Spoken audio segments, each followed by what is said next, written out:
Hello बच्चों, चलिए प्रश्न को देखते हैं।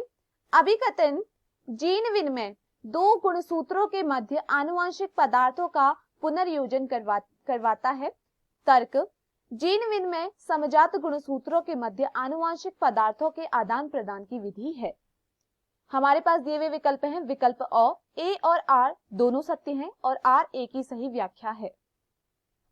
विकल्प ब, ए और आर दोनों सत्य हैं लेकिन आर ए की सही व्याख्या नहीं है।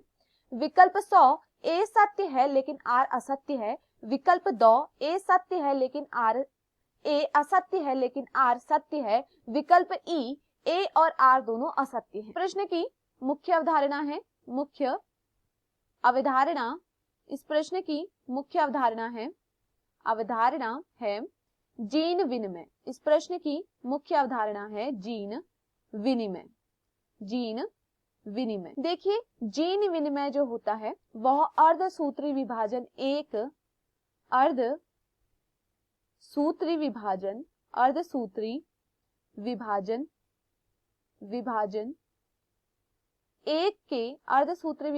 एक के प्रोफेस या फिर हमसे क्या कहते हैं, पूर्वावस्था एक में दिखाई देता है।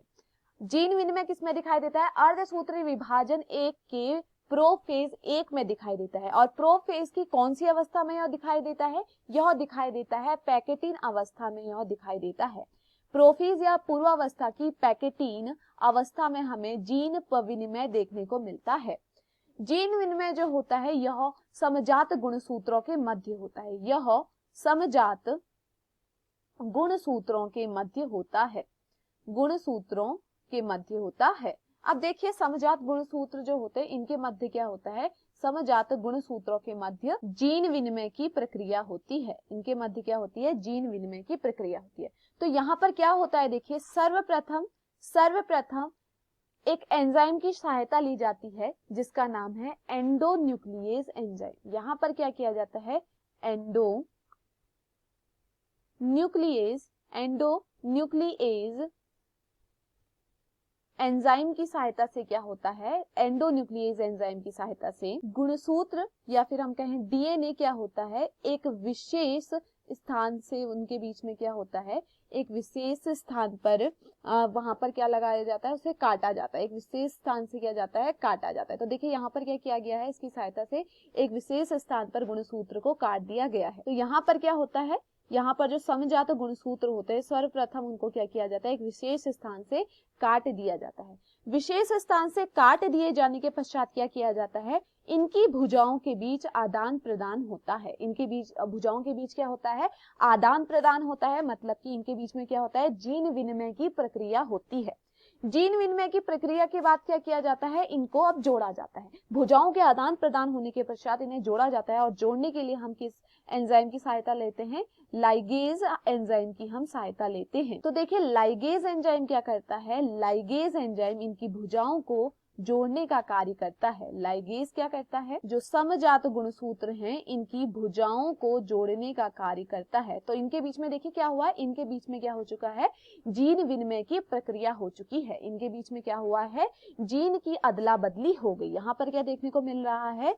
जीन की अदला बदली। यहाँ पर क्या देखने को मिल रही है? जीन की अदला बदली। तो यहाँ पर क्या होता है? जीन की अदला बदली होती है।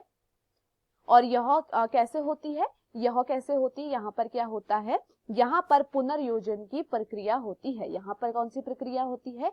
यहाँ पर पुनर्योजन की प्रक्रिया देखने को मिलती है। तो जीन विनिमय में हमें क्या देखने को मिलता है? पुनर्योजन की प्रक्रिया देखने को मिलती है। चलिए कथन देखते हैं। जीन विनिमय दो गुणसूत्रों के मध्य आनुवंशिक पदार्थों का पुनर्योजन करवाता है। देखिए यहाँ पर हुआ है क्या कि दो गुणसूत्रों के मध्य क्या हुआ है? आनुवंशिक पदार्थों का पुनर्योजन हुआ है। आनुवंशिक पदार्थों का क्या हुआ है? पुनर्योजन यहाँ पर देखा जा रहा है। तो यह क्या है? सत्य है। चलिए तर्क को देखते हैं। तर्क क्या कहता है? जीन विनिमय समजात गुणसूत्रों के मध्य आनुवंशिक पदार्थ का आदान प्रदान है। देखिए यहाँ पर क्या हुआ है? देखिए पहले कथन में कहा था कि दो गुणसूत्रों के मध्य, लेकिन यह नहीं बताया था कि वह कौन से गुणसूत्र हैं।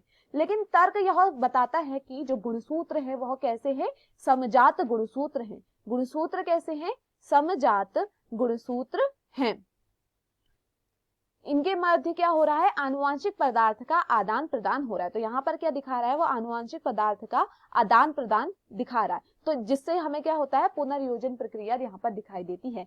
तो यहाँ पर जो तर्क है वह भी क्या है, सही है। तो यहाँ पर कारण और तर्क हमारे दोनों सही है, और जो तर्क है वह कारण को की व्याख्या सही से करता है। तो चलिए हम विकल्पों को देखते हैं।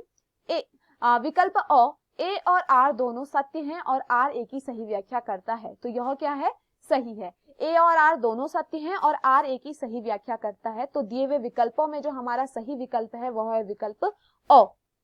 देखिए विकल्प ब क्या कह रहा है, ए और आर दोनों सत्य हैं लेकिन आर एक ही सही व्याख्या नहीं करता, यह भी गलत है। विकल्प स कहता है ए सत्य है लेकिन आर असत्य, यह भी गलत है। विकल्प द कहता है ए सत्य है लेकिन आर असत्य है लेकिन आर सत्य, तो यह भी गलत है। और विकल्प ई कहता है ए और आर दोनों असत्य, तो यह भी क्या है, गलत। तो दिए हुए विकल्पों में जो हमारा सही विकल्प है वह है विकल्प अ। मैं आशा करती हूँ आपको यह समझ में आया होगा। धन्यवाद।